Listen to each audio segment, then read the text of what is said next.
Starting के शुरुआत में हम विल को बिना शर्ट के देखते हैं, जो शर्मा रहा होता है और पूछ रहा होता है अगर तुमने मेरे को मेरी शर्ट उतारने को क्यों कहा। क्या एडविन कहती है डरो मत, मैं कुछ ऐसा नहीं करूंगी जो तुम सोच रहे हो। जूलियस कहता है मेरे को तो पहले से ही लग रहा था इसके दिमाग में कुछ और ही चल रहा है। क्या एडविन कहती है तुम लोग मेरे को गलत समझ रहे हो, लेकिन ये करना जरूरी है। जूलियस शक कर रहा होता है और बोलता है मुझे अभी भी लगता है तुम एक बुरी जादूगरनी हो। लेकिन तभी जूलियस की नजर विल की कमर पर पड़ती है। उसके चोटों के निशानों को देख के वो हैरान हो जाता है। जूलियस मन में सोच रहा होता है और बोलता है मैंने सुना तो था कि विल काफी मेहनत करता है, लेकिन वो इतनी मेहनत करता है ये मैंने नहीं सोचा था, और वो केवल बस इस टावर पर चढ़ने के लिए। तभी एडविन पूछती है विल तुम्हें याद है इस कार तुम्हें कब मिला। विल कहता है सच बताऊं तो मुझे भी इस बारे में अच्छे से याद नहीं है, जब मैं बहुत छोटा था और एल्फी को बचाने की कोशिश कर रहा था। एडविन कहने लगती है मुझे इसके बारे में पता है। उसके बाद वो विल की कमर पे एक हाथ मारती है। विल शर्मा रहा होता है और पूछ रहा होता है आखिर अब मैं क्या करूं। एडविन कहती है मुझे पता है तुम्हारी पावर को कैसे अनलॉक करना है, और बता रही होती है जब मैं तुम्हें ट्रेनिंग करते हुए देख रही थी, और सच बताऊं तो तुम्हारी ट्रेनिंग करने का तरीका बहुत अच्छा था, वो काम कर सकता था। तुम लोगों ने काफी अच्छा दिमाग लगाया था मैजिक को अपने अंदर कंट्रोल करने का, ये काफी अच्छा तरीका था और ये काम कर सकता था। और वो जूलियस की तारीफ कर रही होती है, और अगर वो ऐसा कर लेता तो वो विश को कंट्रोल कर सकता था। जूलियस तुम्हें कभी न कभी तो खुद से सच कहना पड़ेगा, तुम एक अच्छे इंसान हो और एक अच्छे जादूगर भी। जूलियस काफी शांत रहता है और बोलता है हाँ मुझे पता है इस बारे में। एडविन विल के निशान को देखते हुए कहती है विल तुमने ये पहले भी कर रखा है, अपने मैजिक को अपने अंदर कंट्रोल करना और रिलीज करना। सच बताऊं तो विल की बॉडी काफी ज्यादा यूनिक है। तुम्हारी बॉडी मैजिक को होल्ड तो कर लेती है लेकिन उसे रिलीज नहीं कर सकती। आसान शब्दों में बोला जाए तो तुम्हारी बॉडी तुम्हारी एनर्जी को अपने अंदर अब्सॉर्ब करके रखती है, और ये चीजें विल को समझ नहीं आ रही होती है। एडविन बता रही होती है सबसे पहले हमें यही करना होगा। एडविन बता रही होती है सबसे पहले हमें यही करना होगा जो तुम्हारी एनर्जी है उसको कैसे बाहर निकाले, और तुम अपने स्पेल को कैसे चार्ज कर सकते हो बिना किसी मदद के। तुम्हें सबसे पहले यही सीखना पड़ेगा और यही तुम्हारा पहला मिशन है। विल कहने लगता है मुझे तो यही लगता था कि विश का मतलब लोगों की पावर और मैजिक पे डिपेंड होना होता है। एडविन कहती है तुमने जो कहा वो भी एक तरह से सही है।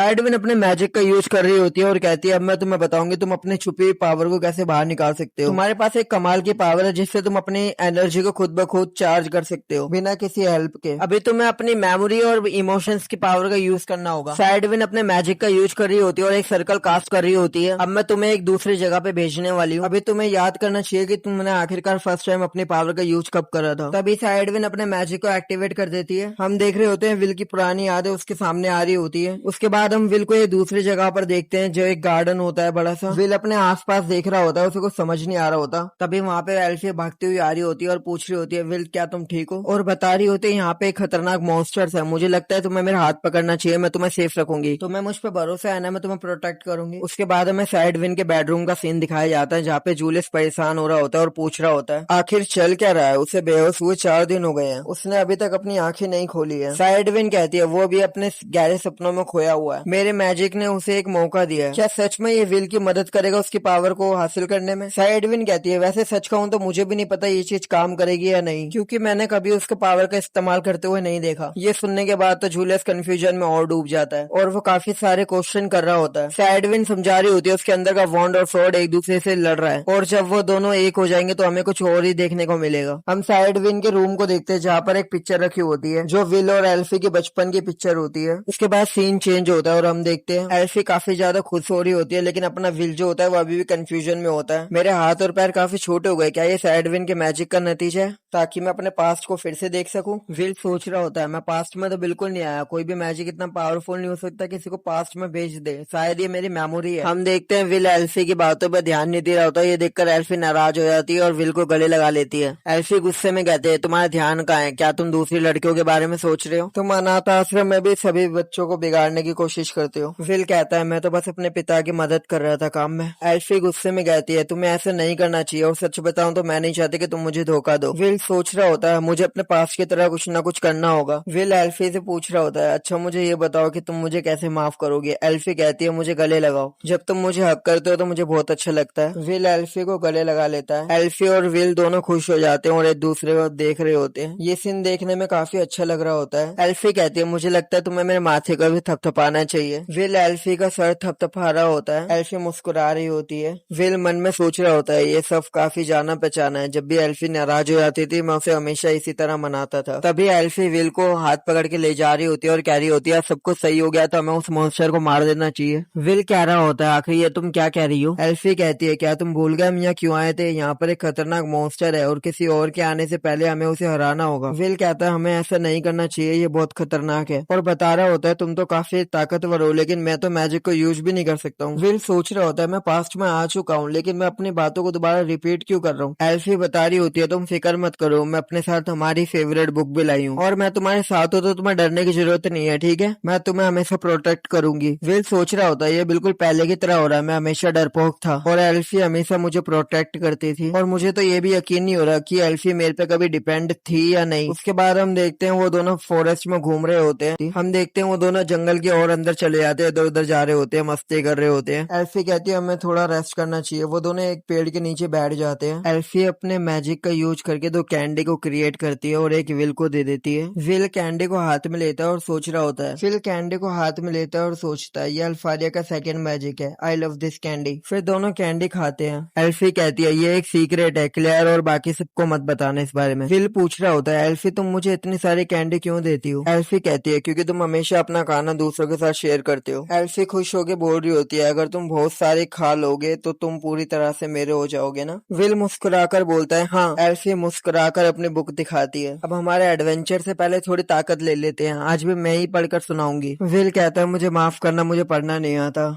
एल्फी अपनी बुक खोल रही होती है और कहती है कोई बात नहीं, अब तुम बस बुक देखो। विल सोच रहा होता है एडवेंचर ऑफ डेमन एल्फी की फेवरेट किताब थी, इसी किताब की वजह से हमने साथ में सनसेट देखने का वादा किया था। ये किताब हमारे लिए बहुत खास थी, इसे देखकर पुरानी यादें ताजा हो गई। एल्फी बुक पढ़ रही होती है और विल को समझा रही होती है। तभी विल बुक में बने एक पेज को नोटिस करता है और बोलता है रुको, मैंने ये पहले नोटिस क्यों नहीं करा, ये बिल्कुल मिस्टर फीन की तरह लगता है। एल्फी विल को देखकर पूछती है तुम्हें शायद नींद आ रही है। विल कहता है हाँ शायद, सॉरी। एल्फी कहती है कोई बात नहीं, मुझे माफ करना, मैंने तुम्हें इतनी सुबह जगा दिया। एल्फी कहती है आ जाओ, आज मैं तुम्हें अपने लैब पे सोने देती हूँ पिलो बना के। विल एल्फी के बगल में लेट जाता है और रेस्ट कर रहा होता है और सोच रहा होता है ये शांति भरी जिंदगी सिर्फ हम दोनों, मैं ये लाइफ दोबारा जीना चाहता हूँ, क्या ये ऐसा हो सकता है। एल्फी विल की आंखों में देख रही होती है और करीब आती है, मानो उसे किस करने वाली हो। इतने में ही विल जग जाता है। एल्फी तुरंत पीछे हट जाती है शर्माती हुई, उसे कुछ समझ नहीं आ रहा होता कि वो क्या कहे। तभी विल जगते हुए कहता है गुड मॉर्निंग, तुम क्या कर रही हो।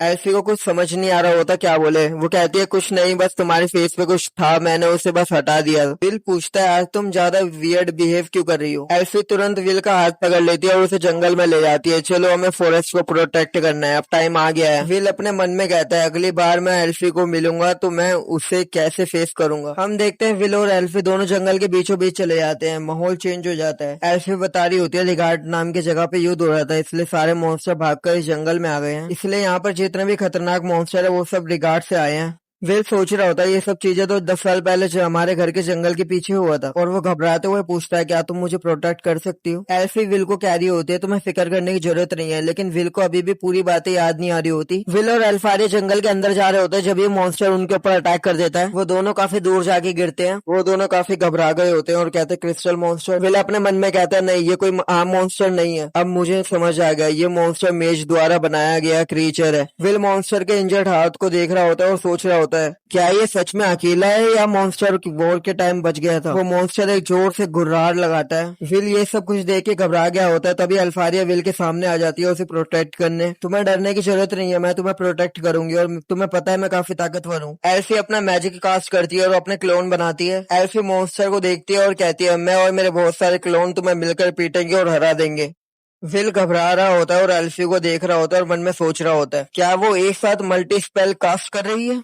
उसके पास बचपन से ही इतना कंट्रोल है। एल्फी सच में इंक्रेडिबल है, पर फिर भी मुझे इतना अनईजी क्यों लग रहा है। तभी एल्फी और उसके क्लोन मॉन्स्टर पे अटैक कर देते हैं। काफी सारे तेज ठंडी बर्फ की एनर्जी के मॉन्स्टर पर टूट पड़ती है। तभी एल्फी के अटैक मॉन्स्टर के पास जाके रुक जाते हैं। विल तभी जोर से बोलता है एल्फी भागो। हम देखते हैं एल्फी के अटैक उसके ऊपर वापस आ रहे होते हैं और उसके सारे क्लोन टूट रहे होते हैं और एल्फी के ऊपर भी वो अटैक लग जाता है। विल का ध्यान एल्फी पे था, तभी विल के ऊपर भी अटैक हो जाता है और वो पीछे पेड़ पे जाके गिरता है। विल अपने मन में सोच रहा होता है कि इस क्रिएचर के पास मैजिक को रिफ्लेक्ट करने की पावर है। वो एल्फी को कहता है एल्फी निकलो यहाँ से। एल्फी दोबारा खड़ी होने की कोशिश कर रही होती है और दोबारा अटैक करने की। एल्फी कहती है मुझे कुछ नहीं हुआ और मैं अभी भी डरी नहीं हूँ। एल्फी दोबारा अपना मैजिक कास्ट करने की कोशिश कर रही होती है और कहती है मैं तुम्हें हराऊंगी, कुछ भी हो जाए मैं विल को प्रोटेक्ट करूंगी। विल की हालत बहुत ज्यादा खराब हो रही होती है और वो अपने मन में सोच रहा होता है ये क्या हो रहा है, मेरा वो रूप जो हमेशा एल्फी के द्वारा बचाया जाता है, मुझे अपने आप से बहुत ज्यादा नफरत है। अभी चलो तुम्हें हिलना होगा। हम देख रहे होते हैं एल्फी के ऊपर बहुत सारे अटैक आ रहे होते हैं और विल भाग रहा होता है, उनके अटैक के सामने आ जाता है और उस अटैक को अपने ऊपर ले लेता है। एल्फी विल को देख के एकदम शॉक हो जाती है। फिर हम देखते हैं विल एल्फी के ऊपर गिर जाता है। तभी एल्फी एकदम जोर से चीख मारती है।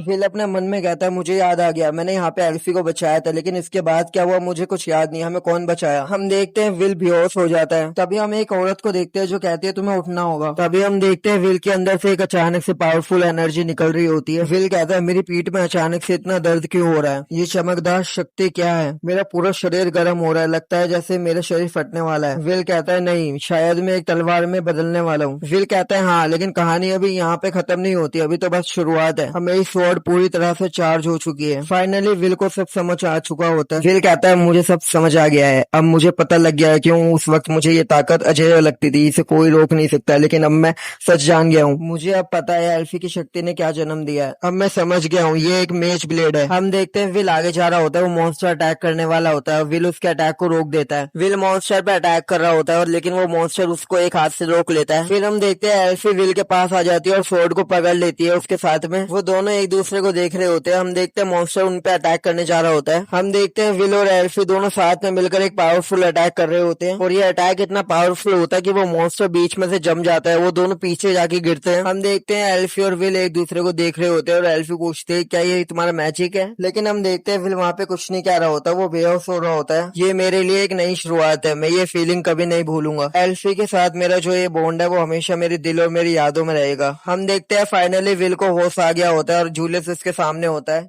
जूलियस कहता है आखिरकार तुम जाग गए, जल्दी करो हमारे पास ज्यादा टाइम नहीं है, तुम 6 दिन से सो रहे हो, दूसरा ब्लूम शुरू होने वाला है। लेकिन विल का ध्यान कहीं और होता है, वो अपने हाथों को गहरी नजर से देख रहा होता है। जूलियस कहता है क्या तुम मुझे सुन रहे हो। साइडविन पूछ रही होती है क्या तुम अपने अंदर मौजूद उस शक्ति को अभी तक समझ पाए। विल मुस्कुरा के कहता है हाँ, अब मैं उस शक्ति को समझ गया हूँ। साइडविन पूछती है क्या तुम उस रास्ते को याद रख पाओगे जिसे तुमने तय किया है। विल कहता है हमेशा। साइडविन कहती है तो जाओ और एक नई कहानी लिखो, मुझे यकीन है तुम ये कर सकते हो। इसी के साथ ही एपिसोड यहीं खत्म हो जाता है। हम फिर मिलेंगे एक नए एपिसोड के साथ। वीडियो को अच्छी लगी हो तो लाइक करें, सब्सक्राइब करें और शेयर करें।